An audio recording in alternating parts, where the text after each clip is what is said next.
Hello दोस्तों, कैसे हैं आप। आशा करता हूं कि आप लोग ठीक होंगे। आज मैं अपने channel AV classes for civil services में इंडियन ज्योग्राफी नामक एक सीरीज़ स्टार्ट करने जा रहा हूं, तो please enjoy it. Indian geography पढ़ने से पहले हमें यह ध्यान रखना चाहिए कि इंडिया के बारे में क्या क्या है, इसकी बेसिक जानकारी हमें पता होनी चाहिए। जैसे कि इसकी लोकेशन क्या है, ये किस कॉन्टिनेंट में है, इसका क्षेत्रफल क्या है, इसकी हाइट, ब्रेथ, लेंथ और इसकी पॉपुलेशन क्या है, इसका विश्व में स्थान क्या है, ये सब बातें हमें पता होनी चाहिए। तो आज वही हम पढ़ने जा रहे हैं, शुरुआत करने जा रहे हैं, तो प्लीज़ अपना सहयोग बनाए रखें। इंडिया इंडिया एक एशियाई देश है। यह दक्षिण एशिया में लोकेटेड है। यह विश्व का 7वां सबसे बड़ा देश है क्षेत्रफल की दृष्टि से। आइए हम देखते हैं मैप में क्षेत्रफल की दृष्टि से कौन कौन से देश भारत से बड़े हैं। तो प्लीज़ देखते हैं। फर्स्ट नंबर पे है रशिया, सेकंड नंबर पे है कनाडा, थर्ड नंबर पे है यूएसए, फोर्थ नंबर पे है चाइना, फिफ्थ नंबर पे है ब्राज़ील, सिक्स नंबर पे है ऑस्ट्रेलिया, सेवेंथ नंबर पे है अपना प्यारा भारत। अतः क्षेत्रफल की दृष्टि से अगर देखें तो भारत हमारा 7वें नंबर पे है। और वहीं पहले नंबर पे क्या है, रशिया पहले नंबर पे है। अब जनसंख्या की दृष्टि से देखें तो भारत विश्व में दूसरे नंबर पे है। जनसंख्या की दृष्टि से भारत विश्व में दूसरा सबसे बड़ा देश है। पहला सबसे बड़ा देश चीन है, ठीक है, चाइना सबसे बड़ा देश है, उसके बाद इंडिया है। अब हम बात करें तो इसका क्षेत्रफल, भारत का क्षेत्रफल कितना है, तो भारत का क्षेत्रफल है 32,87,263 किलोमीटर है। भारत का 63 वर्ग किलोमीटर है, क्योंकि ये क्षेत्रफल वर्ग किलोमीटर में नापते हैं, ठीक है। 32,87,263 वर्ग किलोमीटर है। हम देखते हैं इसका लेंथ विड्थ क्या है इंडिया का। इंडिया, जैसे कि हम जानते हैं, इंडिया में 28 राज्य हैं और 8 केंद्र शासित प्रदेश है, union territory 28 state and 8 union territories हैं। आइए हम देखते हैं इसके उत्तर से दक्षिण और पूर्व से पश्चिम इसकी लेंथ और विड्थ कितनी है। इसकी उत्तर से दक्षिण की तरफ अगर जाएंगे तो इसकी लेंथ है 3214 किलोमीटर, ठीक है। अगर इसकी ब्रेथ की पूरब से पश्चिम की तरफ इसका क्षेत्र, इसका दूरी नापेंगे तो ये है 2933 किलोमीटर, ओके, 2933 किलोमीटर है। भारत में जो जनसंख्या निवास करती है वो विश्व की जनसंख्या का 17.5% है, अकॉर्डिंग टू जनगणना 2011 की जनगणना के अनुसार विश्व की जनसंख्या का 17.5% जनसंख्या भारत में निवास करती है। अब जो 2022 की जो जनगणना अब अगले साल डेट आएंगे उसमें आपको तो उसको अपडेट करना पड़ेगा। अतः हम जानते हैं कि भारत एक गांव का देश है। यहाँ पे विश्व की जो भारत विश्व के सबसे ज़्यादा गांव हैं। यहाँ पे 6,40,932 गांव विद्यमान हैं। अब हम देखेंगे कि भारत की अक्षांशीय विस्तार क्या है, भारत कौन से क्वार्टर में लोकेटेड है, अब देखेंगे, ठीक है। Suppose that this is a earth, इसको क्वार्टरली डिवाइड करेंगे, ठीक है। भारत इस क्वार्टर में विद्यमान है, दिस इज़ वन, इस क्वार्टर मतलब नॉर्थ ईस्ट क्वार्टर में भारत की लोकेशन है। अब हम देखते हैं, this is a earth, it is a equator, यह इक्वेटर है। इसके उत्तर में और दक्षिण में समांतर जो रेखाएं हैं उन्हें ही अक्षांश बोलते हैं। अक्षांश हमेशा समांतर रहती हैं इक्वेटर के, बिल्कुल भी डिफरेंस नहीं होता इनके। जो बीच की डिफरेंस होता है, एक अक्षांश से दूसरे अक्षांश के बीच की दूरी वह 111 किलोमीटर होती है और ये फिक्स होती है सारे। इसकी इससे डिस्टेंस बिल्कुल सबकी 111 किलोमीटर की होती है, ओके। तो अब हम देखते हैं, ये अक्षांश जो होते हैं ना 1 डिग्री पे होते हैं, 1 डिग्री पे, हर एक अक्षांश 1 डिग्री पे होते हैं। तो जो इक्वेटर से नॉर्थ की तरफ जाएंगे तो 89 ये अक्षांशीय रेखाएं होंगी। अक्षांशीय रेखाएं कितनी होगी? इक्वेटर से नॉर्थ की तरफ जाएंगे 89, और इक्वेटर से साउथ की तरफ अगर जाएंगे तो अक्षांशीय रेखाएं भी 89 होगी। ठीक है, इक्वेटर को छोड़ के नॉर्थ की तरफ और साउथ की तरफ दोनों तरफ 89 अक्षांशीय रेखाएं होंगी। तो टोटल अक्षांशीय रेखाएं आप बताना इक्वेटर को मिला के कितनी होंगे। ओके, 1 + 89 + 89।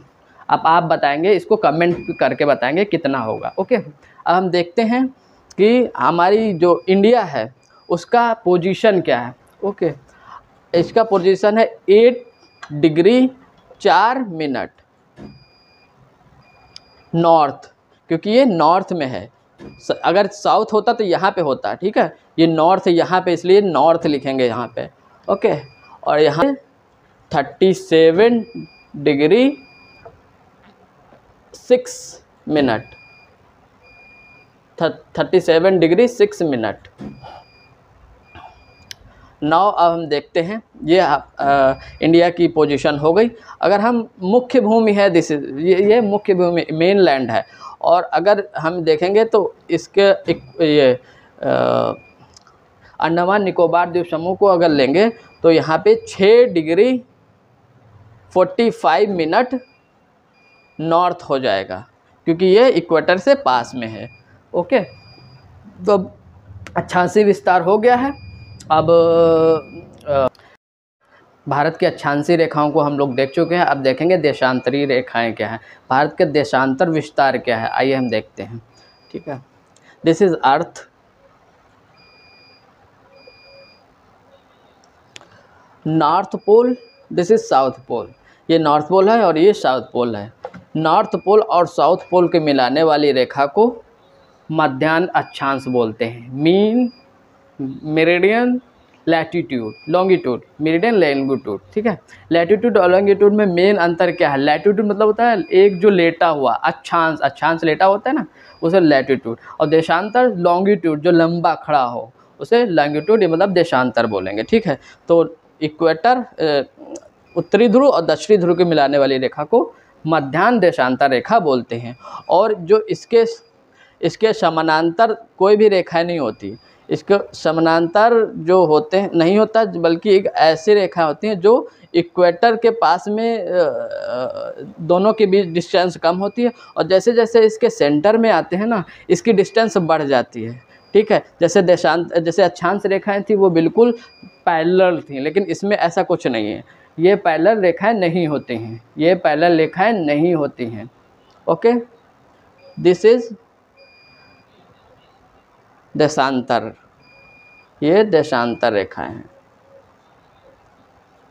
ये मध्याह्न 0 डिग्री होता है। इसके बाद जितनी इसके बाद 180 पूर्वी देशांतर रेखाएं होती हैं, और इसके बाद जो पश्चिम की तरफ होती हैं 180 पश्चिमी देशांतर रेखाएं होती हैं। तो टोटल 360 डिग्री होता है। जो हमारा ग्लोब है वो 360 डिग्री पे एंगल पे घूमता है। ठीक है, तो ये हो गया total 360 degree.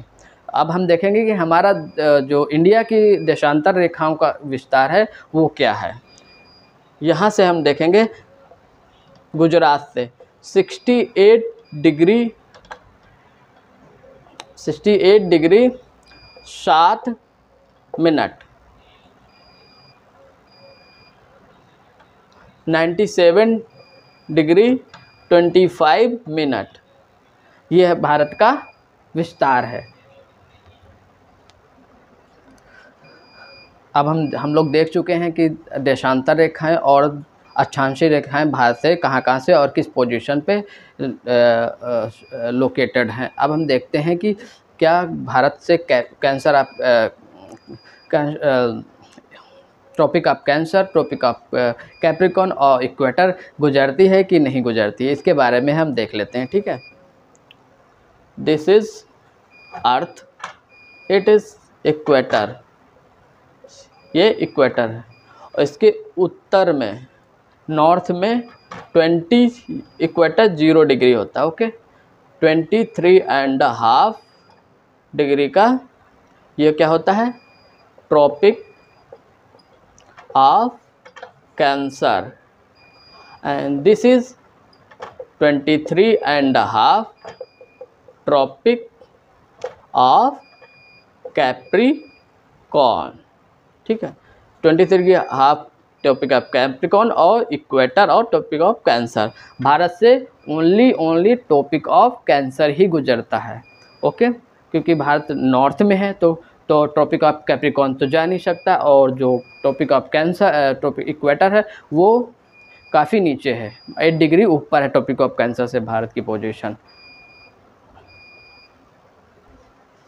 Topic of cancer Bharat के लगभग बीचों बीच से होकर गुजरता है, लगभग बीचों बीच से होकर गुजरता है topic of cancer.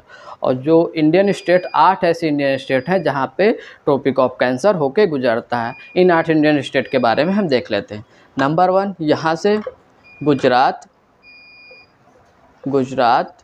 Number 2 Rajasthan, number 3 MP, number 4 Chhattisgarh, number 5 Jharkhand, number 6 West Bengal, number 7 Tripura, number 8 Mizoram, ठीक है। ये 8 ऐसे इंडियन स्टेट है जहाँ पे टॉपिक ऑफ कैंसर होके गुजरता है। अब हम देखेंगे कि इंडिया के एक्सट्रीम पॉइंट कौन कौन से हैं, दूरस्थ बिंदु, इंडिया के दूरस्थ बिंदु कौन कौन से हैं, आइए देखते हैं। नॉर्थ में दिस पॉइंट जो जम्मू एंड कश्मीर में है, ये इंदिरा कॉल इसे बोलेंगे, इंदिरा कॉल, ओके। जो मोस्ट वेस्टर्न पॉइंट है, मोस्ट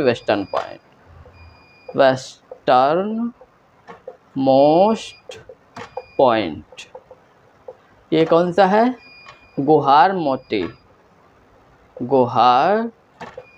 मोटे, ये मोस्ट वेस्टर्न पॉइंट है इंडिया का। और मुख्य भूमि जो मेनलैंड है उसका दूरस्थ बिंदु कौन सा है? कन्याकुमारी दूरस्थ बिंदु है मेनलैंड का। अगर पूरी भारत का बोला जाए तो दूरस्थ बिंदु कौन सा है दक्षिण में? दूरस्थ बिंदु ये है Indira point, okay. Most eastern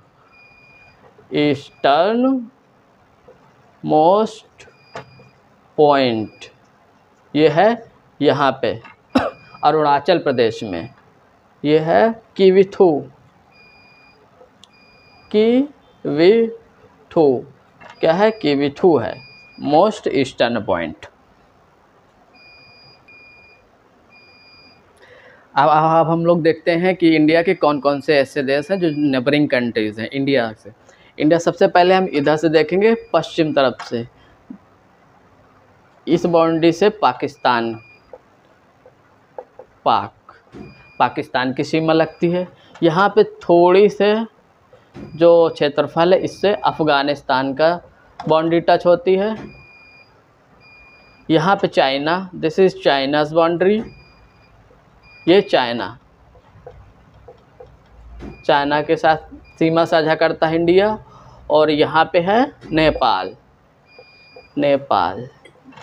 के साथ सीमा साझा करता है भारत।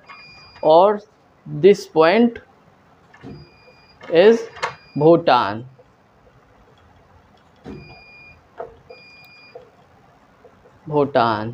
यहाँ पे भारत भूटान के साथ सीमा साझा करता है। और ईस्ट जो बाउंड्री है भारत की, मोस्ट ईस्टर्न बाउंड्री है, वो म्यांमार के साथ सीमा साझा करता है, ओके, म्यांमार के सीमा साझा करता है। और ये है बांग्लादेश, ये बांग्लादेश सबसे ज़्यादा जो सीमा साझा करता है, सबसे बड़ी डिस्टेंस है वो बांग्लादेश के साथ है भारत की। और सबसे छोटी जो डिस्टेंस है वो अफ़गानिस्तान के साथ। 3 तक बोलो।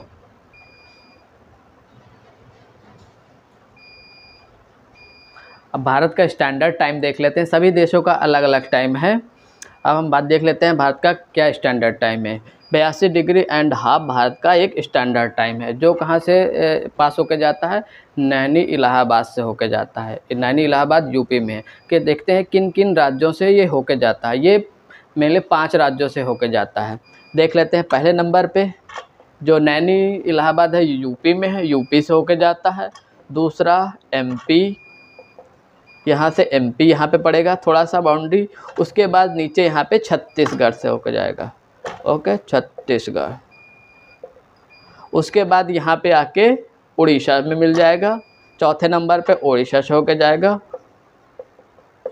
5वें नंबर पे एपी आंध्र प्रदेश से होकर जाएगा। ओके, तो एपी आंध्र प्रदेश 5 राज्यों से मेनली होके जाता है। ये इंडिया का स्टैंडर्ड टाइम है। और जैसा कि हम जानते हैं ग्रीनविच मीन टाइम से भारत का जो डिस्टेंस है, जो टाइम है आगे है वो, क्योंकि ये भारत जो लोकेटेड है वो पूरब में स्थित है ग्रीनविच मीन टाइम के। अगर यही पश्चिम में ग्रीनविच मीन टाइम के पश्चिम में उपस्थित होता भारत, तो ग्रीनविच मीन टाइम से इसका जो समय था पीछे होता। क्योंकि ये आगे है, पूरब की दिशा में है, इसलिए इसका समय आगे है। ये आगे कितना है ग्रीनविच मीन टाइम से? ग्रीनविच कहाँ, ये लंदन में है। और ये ग्रीनविच से ही किसी भी जगह का टाइम को इंडिकेट किया जाता है इंटरनेशनल लेवल पे। तो ये ग्रीनविच मीन टाइम से 5.5 घंटे का अंतर है। यहाँ से 5.5 घंटा ग्रीनविच मीन टाइम से भारत का टाइम आगे है। तो अब हम देखते हैं कि ग्रीनविच मीन टाइम से भारत का टाइम 5 घंटे आगे। और यह इसके साथ ही भारत से जो सबसे पश्चिमी बिंदु है भारत का, गुहार मोती, वहाँ से, और जो पूरब बिंदु जो अरुणाचल प्रदेश में है, वहाँ से बीच की दूरी में 2 घंटे का अंतर है। 2 आवर का अंतर है। ठीक है, अगर कैलकुलेट करेंगे तो 118 मिनट लगभग 2 घंटे का अंतर है। यहाँ पे सुबह जल्दी हो जाएगी, यहाँ पे लेट में सूर्य निकलेगा। ओके।